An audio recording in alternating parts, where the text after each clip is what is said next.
19 Iranian warships against a single American destroyer. 7 minutes later, every Iranian ship was on the bottom of the sea, and not a single American sailor was scratched. This is the story of what happened in the Strait of Hormuz, and why it should terrify every navy on Earth. The Strait of Hormuz is barely 21 miles wide, packed with tankers and cargo ships. Military planners call a fight here a knife duel in a narrow hallway. No room to maneuver, no time to think. And that is exactly why Iran chose it as the killing ground.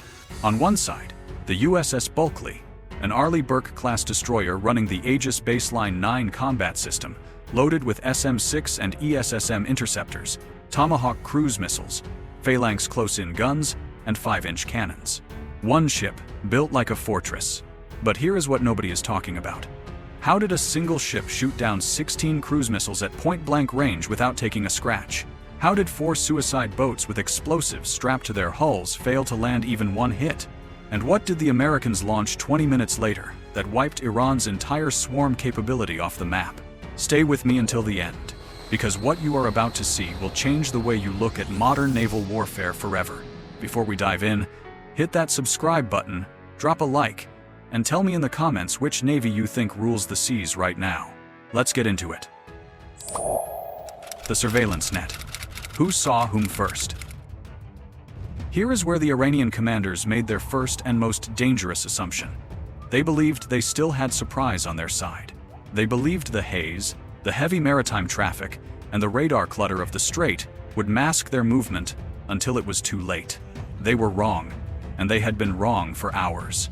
The USS Bulkley was never a single ship sitting alone in the dark. She was the visible tip of an enormous sensor pyramid stretching from low Earth orbit down to wave-top altitude.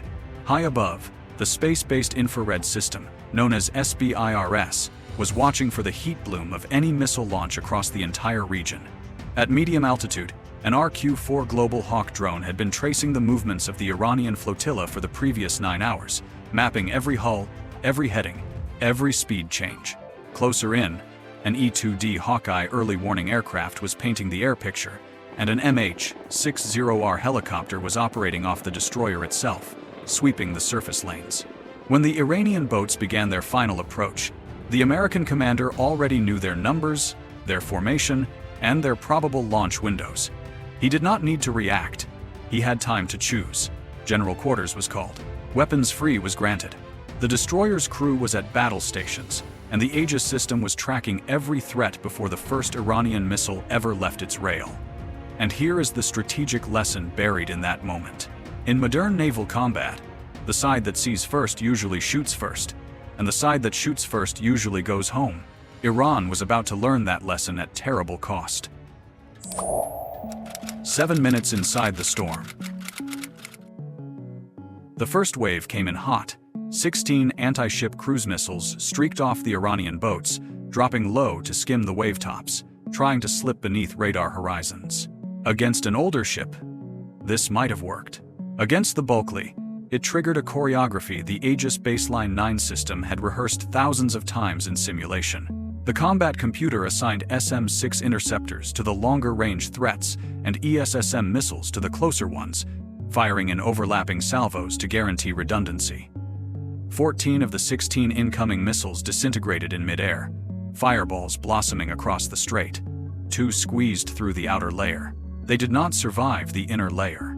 The Phalanx close-in weapon systems, those squat white turrets that look almost comical until they open up, spun toward the threats and tore them apart with a wall of 20mm tungsten rounds.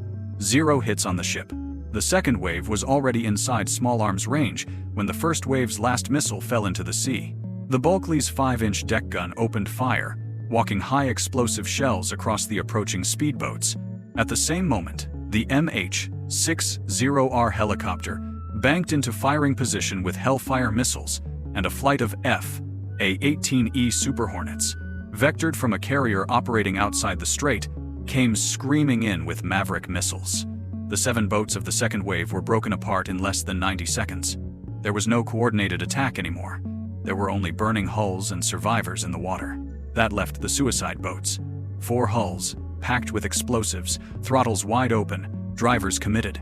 This was the moment Iranian doctrine was built around. The moment when raw human will was supposed to defeat American technology.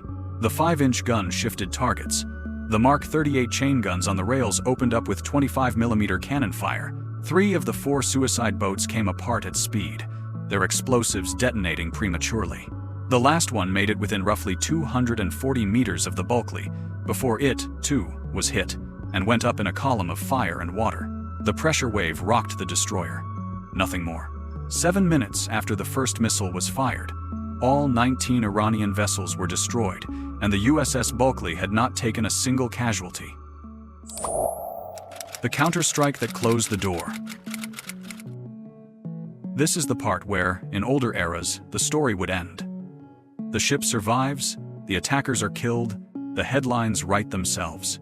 But modern American rules of engagement allow for proportional response, and the American commander had been authorized, in advance, to deliver one. 20 minutes after the first Iranian missile launched, 24 Tomahawk land attack cruise missiles lifted out of the Bulkley's vertical launch cells and turned inland. Their targets had been chosen long before the battle began: the IRGC Naval Command Center at Bandar Abbas, the fast boat pier complex at Jask, the coastal radar station on Keshem Island, the eyes that had been guiding the swarm. Each of these sites was struck within minutes. And here, speaking as someone who watches these dynamics closely, this is where I would argue the deeper strategic message lies. The United States did not simply defend a ship. It demonstrated that any attempted swarm attack would be answered not just at sea, but ashore, against the command structure that ordered it. That is a deterrence message Tehran cannot ignore, and one that will reshape Iranian naval planning in the Persian Gulf for years to come. What this battle teaches us about the future. 3 lessons stand out, and I think they matter far beyond the Strait of Hormuz. The first is that mass, by itself, no longer wins. For decades, the swarm doctrine rested on a single assumption, which was that quantity could overwhelm quality. That assumption was correct in 1995. It is no longer correct in 2026. Sensor fusion, where dozens of feeds from satellites, aircraft, drones, and ships are blended into a single coherent picture, has rewritten the math. A defender who sees everything can prioritize everything. Numbers alone simply do not saturate the system anymore. The second lesson is that this was never a fight of 19 against 1. It was a fight of 19 isolated boats against an entire integrated combat ecosystem. The Bulkley was the trigger finger, but the eyes and ears stretched from space to sea floor. This is what network-centric warfare actually looks like in practice, and any future adversary, whether Iranian, Houthi, or otherwise, will have to confront the same reality. You are not fighting a ship, you are fighting a system. And the third lesson, perhaps the most important one, is that speed is now the ultimate form of deterrence. 7 minutes to defeat a coordinated attack, 20 minutes to erase the bases that launched it. In modern warfare, the side that compresses the decision cycle wins, and the side that hesitates dies. That is the reality every navy in the world is now studying, and it is the reality the Strait of Hormuz delivered, in fire and steel, in less time than it takes to drink a cup of coffee.